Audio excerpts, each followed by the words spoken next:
Welcome to Counter Narrative News, bringing you daily news today on Tuesday, the 10th of January 2023.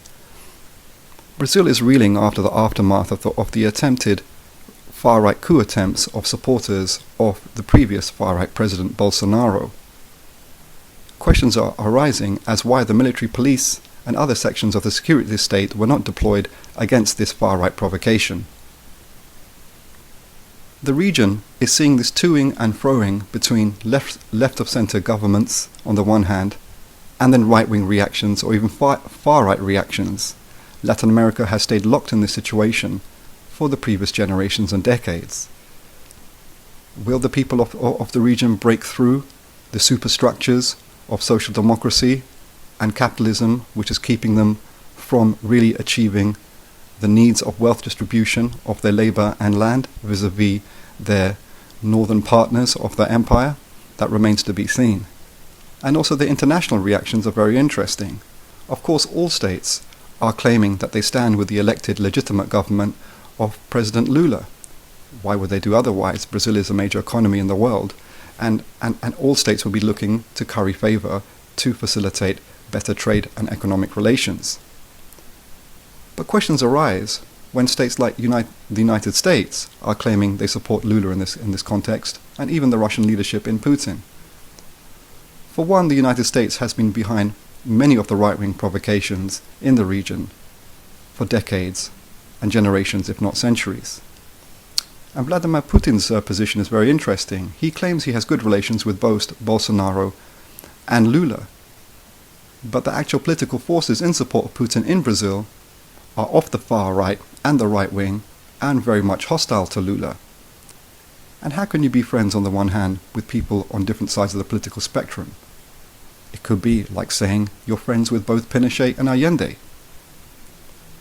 In Palestine, the new far-right government and its National Security Minister Ben Gvir has announced that he has a total ban now on the Palestinian flags at any public event. This means that armed forces of the colonizing white settler state called Israel will be conducting violent attempts at taking back the Palestinian flags from the hands of the Palestinians. The new far-right government is also continuing to withhold some 40 million Palestinian tax revenue dollars from the Palestinian people as another form of collective punishment.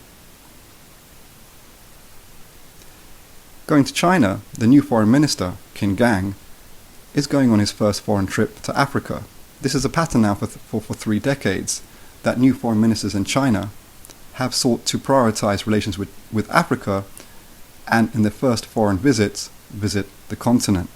Qin Gang will be visiting Ethiopia, Gabon, Angola, Benin, and Egypt. And in Egypt, he'll be meeting with the General Secretary of the Arab League. There is great competition between leading states in the world on the one hand, and African states and the continent on the other hand. Africa holds some of the greatest reserves of natural resources that are absolutely necessary for the running of the global economy, and also particularly new technologies.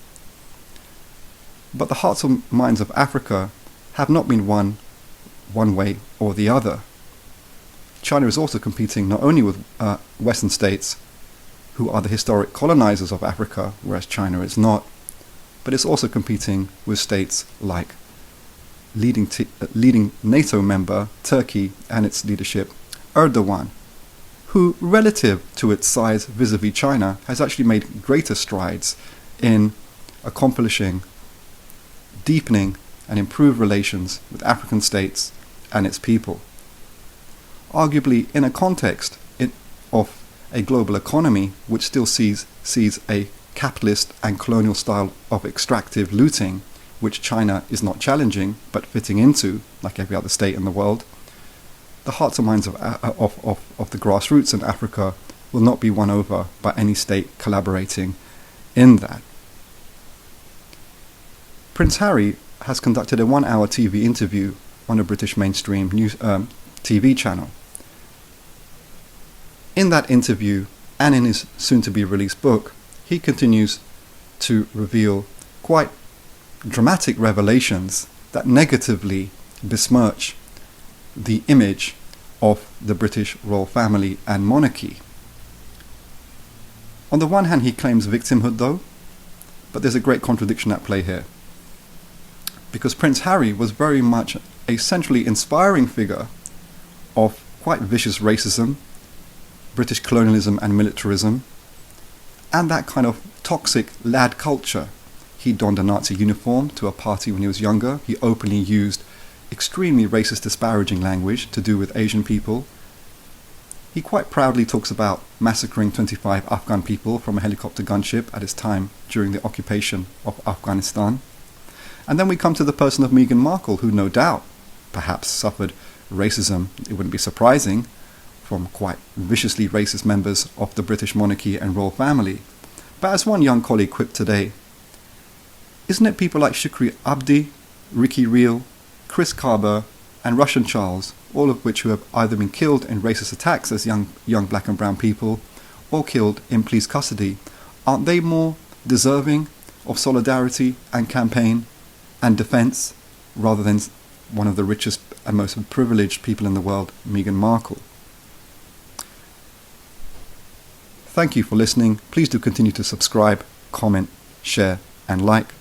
All the best.